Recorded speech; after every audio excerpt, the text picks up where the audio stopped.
Hello there, guitar students. Mr. Sam back with your third Deep River Blues video. Remember, in that last video, we went over the introduction.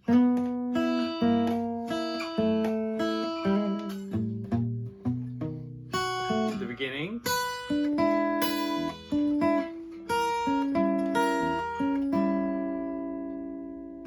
Now, I'll move a little closer. And let's see, adjust this video.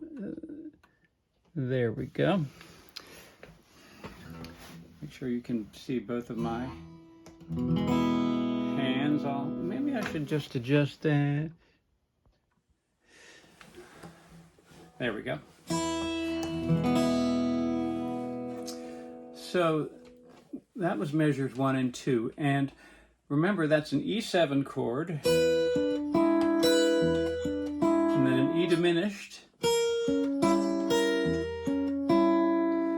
And one thing about that E diminished chord, there's two ways of playing that. And when you're coming and sliding, when you're just anchoring that pointer finger on the 2nd string, 5th fret, and you slide those fingers down, you have to drop your hand down a little bit so that your fingers stand up a little more.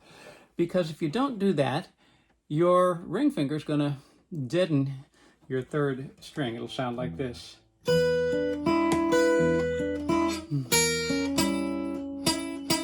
Instead of ringing. So watch what I do here. Oops. Then I'll slide it down and I'll move instead of my thumb being up high, I'm moving it way down and my fingers are standing up a little bit. Now you don't have to do that if you're doing the other diminished chord, which is the same notes, but you're moving your fingers and placing them in a different way. You go.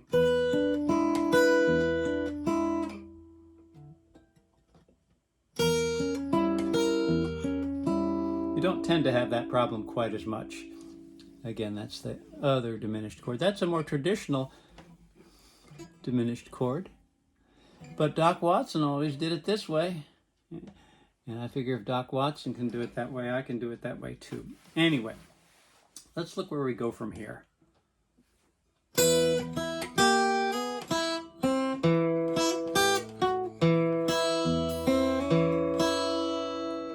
do that one more time.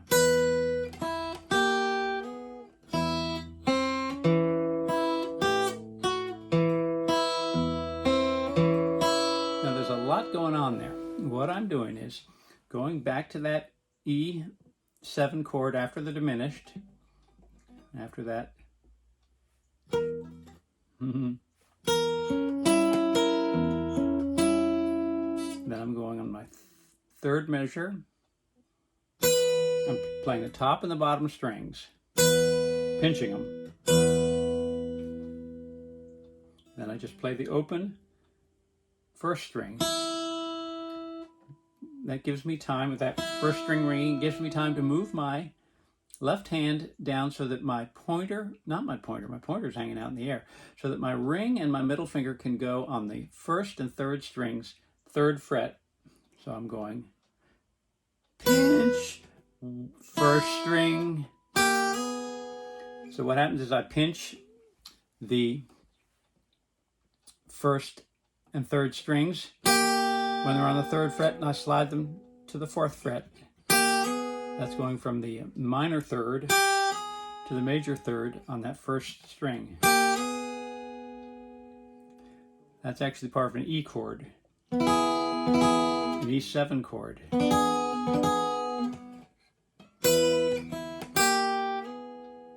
And then I pinch again. Then I bring my pointer finger down to the 2nd string 1st fret, which is a C note, and I play that with a hammer on to the C sharp.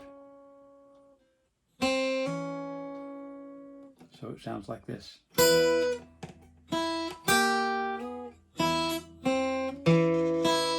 Now see, when I'm hammering down, I pluck that with my pointer finger, that 2nd string, and as I'm hitting that, I'm also plucking, I've got my middle finger on the 4th string 2nd fret, and that's an A7 chord there.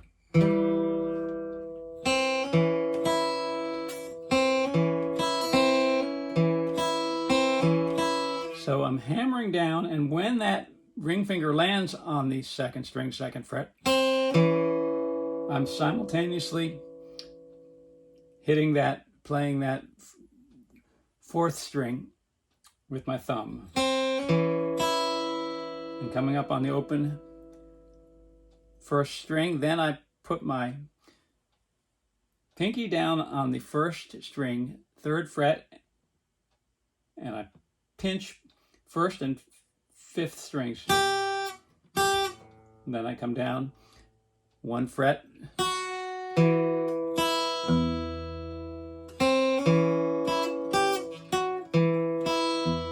syncopated.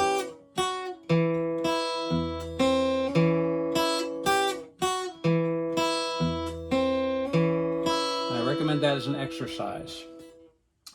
Get that A, play that A7 chord with your ring and your middle finger, with that pointer finger down behind the ring finger on the 2nd string 1st fret. And the bass is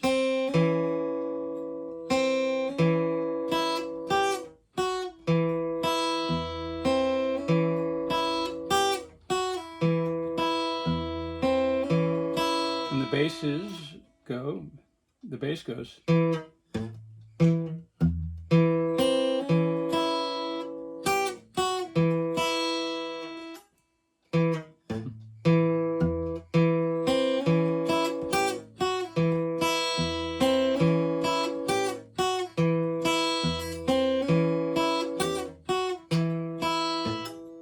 Just play that over and over again, you'll get it. And then you can loop this whole thing. Looping is when you're playing over and over. So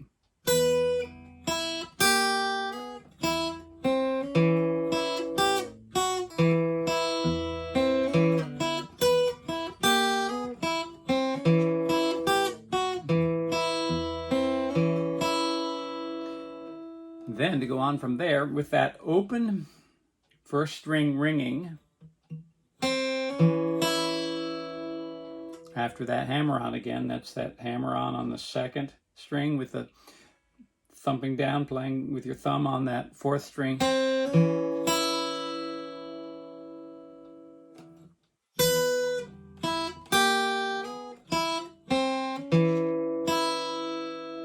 Then you come up to your 6th string. You actually move your left hand into an E position from the A7 to the E.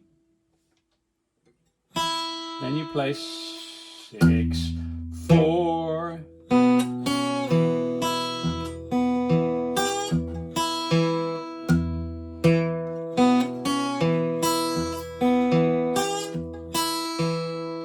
Now what I'm doing there with my little finger is I'm bending the 1st string from a G note, which is the little finger on the 3rd fret, up to almost a G sharp. Open string, 6, 4, 5, 4. And I would loop that just.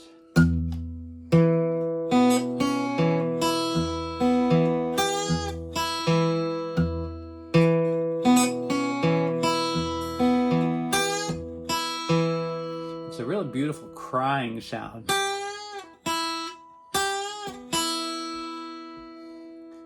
And then you go on to the B7.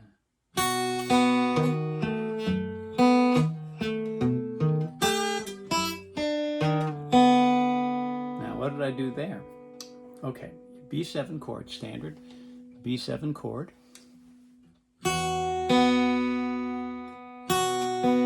So what you're doing is you're pinching your 5th and your 1st. Then you're plucking up on your 2nd string. So 1st and 5th. and then you play the fourth.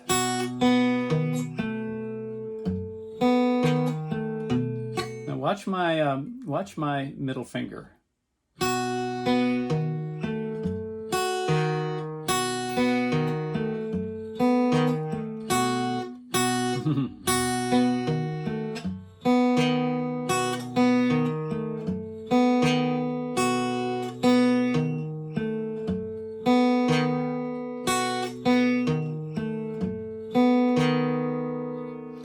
Back and forth. I'm going. My bass line is 5 4 6 4 5 4 6 4, and I'm in my melodies.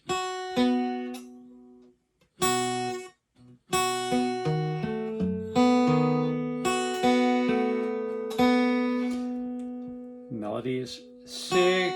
No, it's excuse me. 1 1 2 3 1. 1 2 3 2 1 2 1 2 3 2 1 2 1 2 3 2 1 2 3 2, while the bass is going 6 4. No, excuse me. 5 4 6 4 5 4 6 4. Then you do something a little different here. It goes.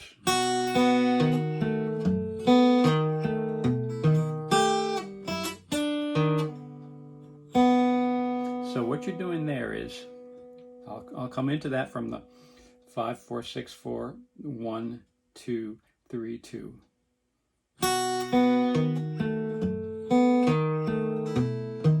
So I'm going. I'm still got that B7 chord. I'm going with my thumb. I'm breaking that, alternating into 5 4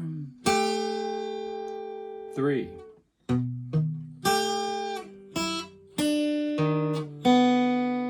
Now what did I do there? Okay. B7 chord, and you take your thumb, 5 4, and then you pinch 3 and 1, but you've moved your pinky from the 3rd fret first string, no, excuse me, from the 2nd fret first string, where it usually is for a B7 chord. You moved it up a half step from F sharp to G.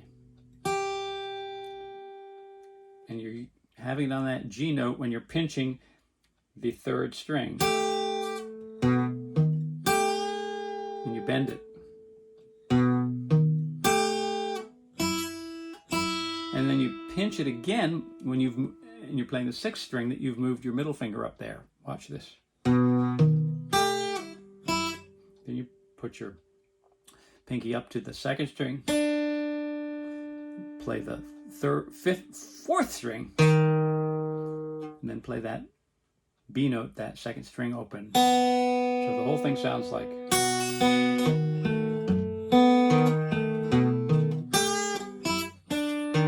Then it goes into. But we'll get into that in the next video.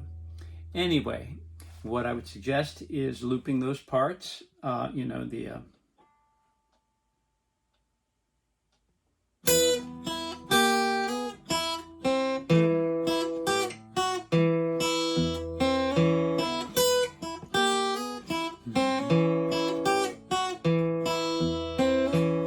and just loop this part.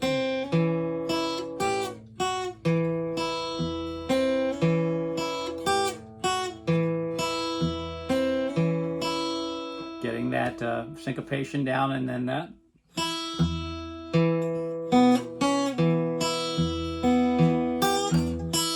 Loop.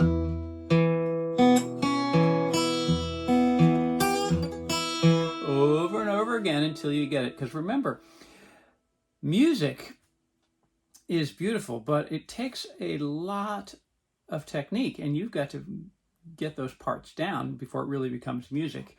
And then on the B7,